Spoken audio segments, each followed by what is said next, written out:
Hello আমার প্রিয় বন্ধু, গুড মর্নিং। পৃথিবীর যে প্রান্ত থেকে দেখছো সকলকে আমার ব্লগে স্বাগত।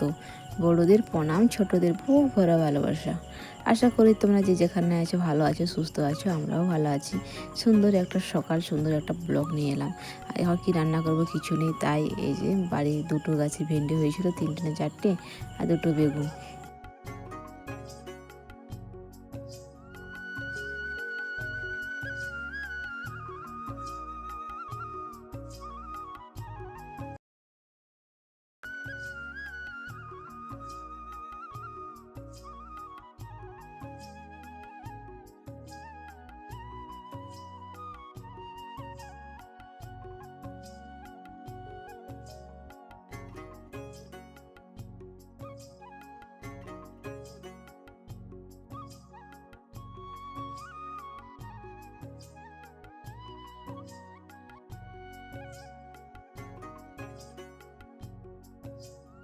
কি গরুকে খাবার দিতে চলে এলাম, কারণ ওদেরকে খাবার দেওয়া হয়নি। যা গোল পরিষ্কার করেছে হয়েছে, তারপর থেকে খাবার দেওয়াই হয়নি। তো ওদেরকে খাবার দিলাম। আজকে ঘুম থেকে লেট করেই উঠেছি। শরীরটা আমার ভালো লাগছে না, শরীরটা একটু ভালো না, জ্বর জ্বর ভাব, তাই ঘুম থেকে দেরি করে উঠেছি। আর এই বাছুরটা তো কোনো পরিবর্তন দেখতে পাচ্ছে না, ওইভাবে একই রকমই দেখছি ছোটো বাছুরটাকে। তা আমার বর কাজ থেকে আসার পর হাটে গিয়েছিল, হাট থেকে সবজি বাজার করে নিয়ে এলো। ঘরে একটু ছিটে ফোটা কোনো সবজি ছিল না, ঘরের মধ্যে কিন্তু কোনো সবজি ছিল না। ওই যে 2টো ভেন্ডি 2টো বেগুন, ওটাই রান্না করেছি আর ওটাই খাবো। আর বর হাট থেকে নিয়ে এসেছে শাশুড়ি মাকে, আর দিচ্ছি, ভাগ করে দিচ্ছি সব। যে আমাদের বেশি নিচ্ছি আর ওনাদের কম, কারণ ওনাদের 2জন আর আমরা 4জন, তার জন্য ওদেরকে পাঙ্গাস মাছ এনে দিয়েছি। আমরা পাঙ্গাস মাছ খাই না, শাশুড়ি মা পছন্দ করে, তাই। আর এই কপিটা নিল না, কপিটা খায় না ওরা, তার জন্য কপিটা আমাদের জন্য। এখানে শসা, ওটা আমার ছোটো মেয়ে খুব শসা খেতে পছন্দ করে, শসা আমার ছোটো মেয়ের জন্য। আমাদের জন্য সামুদ্রিক মোরালা মাছ, আর এটা কি মাছ বলে এটাকে, সিলভার কাপ। এই 2টো মাছ আমাদের জন্য। Good evening friends. তো আজকে আমি সন্ধ্যার দিকে ব্লগ শ্যুট করছি। তো আজকে তোমাদের সঙ্গে কিছু কথা বলতে এসেছি আমি। তো কিন্তু রোজ আমার কাজ দেখায়, তো ভাবলাম এভাবে তো কথা বলা হয়নি, চলো কথা বলি। আমার ভিডিও যারা দেখছো অবশ্যই লাইক করো, লাইক করছো না লাইক করো, আর কমেন্টও করো। আর ভিডিও দেখলে অবশ্যই ফুল ওয়াচ টাইম করো। আমি যারি ভিডিও দেখি ফুল ওয়াচ টাইম করি, আমি কখনো স্কিপ করে দেখি না। তো তাতে যারি দেখছো তার সুবিধা হয়, কখনো স্কিপ করে দেখো না। আর লাইক দিলে আমারও মন ভালো হয়, আমি পরবর্তী ভিডিও বানাবার জন্য আমার উৎসাহ জাগবে যে না, আমি ভিডিওটা বানাই, তাই না? আর আমি ভাবি লাইভ বানাবো, তো সেই জন্য বিশেষ করে ভিডিও করা। তো লাইভে আসলে লাইভ কেউ জয়েন হবে কি না জানি না। তো অবশ্যই কেউ লাইভ আমাকে আসতে দেখতে চাও, অবশ্যই কমেন্ট করে বলো, তাহলে আমি লাইভে আসবো। এখন আমার মেয়ের চুল বেঁধে দেবো, আর তারপরে পড়তে বসাবো। টিউশন থেকে এলো এই সবই আমার মেয়ে।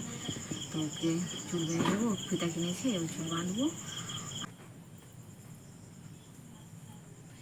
ফিতা সকলে মাথায় ফিতা বাঁধতে দেখে, তার জন্য বলছে মা আমার চুলটা বেঁধে দাও, চুল বড়ো করবে, তার জন্য ফিতা এনেছে। আমাকে বলছে তুমি কি চুল বাঁধতে পারো ফিতা দিয়ে? ছোট্টবেলায় কত চুল বেঁধেছি সেটা তো জানো না।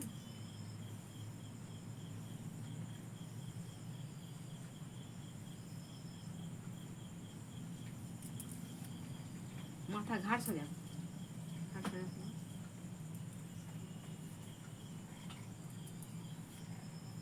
কালকে শিক্ষক দিবসে তারপর টিউশন করার টিউশনে তোমার আছে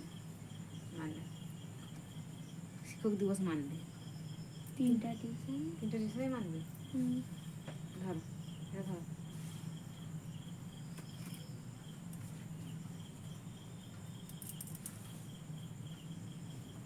এখানে চুলটা ধরো, উপরে চুলটা ধরো।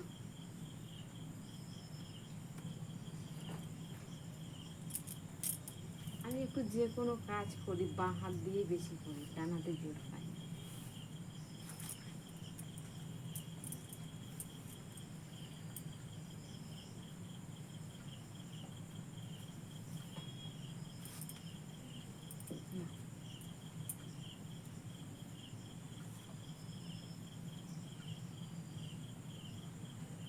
আমাদের মাঠের ধারে বাড়ি, খুব সুন্দর বাতাস আছে ওই দিক দিয়ে। ওই পাশটা ফাঁকা, বেড়া দেওয়া আছে, খুব সুন্দর বাতাস আছে, তার জন্য পাখাও ছাড়তে হয় না।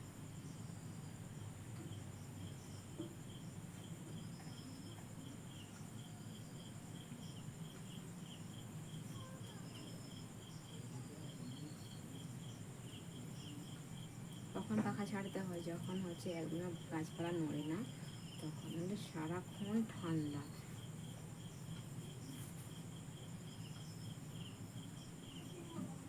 এই প্রথম বিনুনি হলো চুলে, তাই না?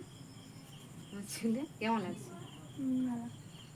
আজকে ফিতা দিয়ে চুল বাঁধা হচ্ছে, কি আনন্দ লাগছে? হ্যাঁ, কতখানি দেখাও তো। কি করে দেখাও? হাত দিয়ে দেখাও কতখানি আনন্দ পাচ্ছি। বড় না খুব ছোট্ট?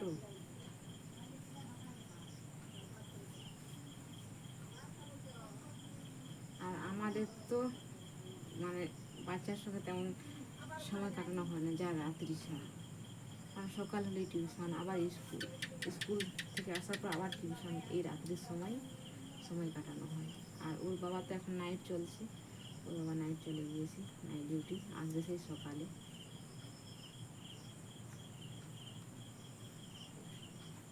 তোমাদের সঙ্গে মাথা বাঁধার সঙ্গে সঙ্গে তোমার সাথে গল্প করা হলো। আজকের ব্লগটা কেমন হয়েছে অবশ্যই বলো। বাই বাই করো বন্ধুদের, কমেন্ট করো, পরবর্তী ব্লগ নিয়ে আসবো। বাই বাই, দেখা হবে আগামীকাল নতুন একটা দিন, নতুন একটা সকালে খুব সুন্দর একটা ব্লগ নিয়ে আসবো। চলো।